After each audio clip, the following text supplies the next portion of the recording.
госпожа Гергина. Как ти казват напряко? Гинче? Дина. Гина. Динче, ама повече Дина. Знаеш ли, Лелю Гинче, аз си мисля, че бедата идва от там, че хората не вярват в Бог. Смятат, че няма кой да ги съди. А такива дет не вярват, тия правят това. Щом не вярваш и лошо правиш.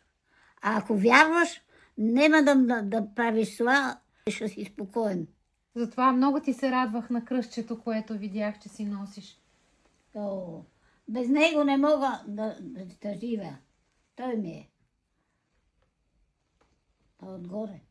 Той отгоре гледа. Много се радвам, че си поговорихме. Ние не можем да го видим, а той ни гледа. Така е. Ти си много топ. Браво. Топла ми е душата. Така. Душата ти е топла, знае. Ние си тръгваме от Пазарджик, обаче Леля Гинче ще остане завинаги в сърцето ми, защото това са необятни светове, които откривам чрез столетниците на България. Ето я моята 153-та среща с столетник. Нещо невероятно е това пътуване. Благодаря ви, че сме заедно.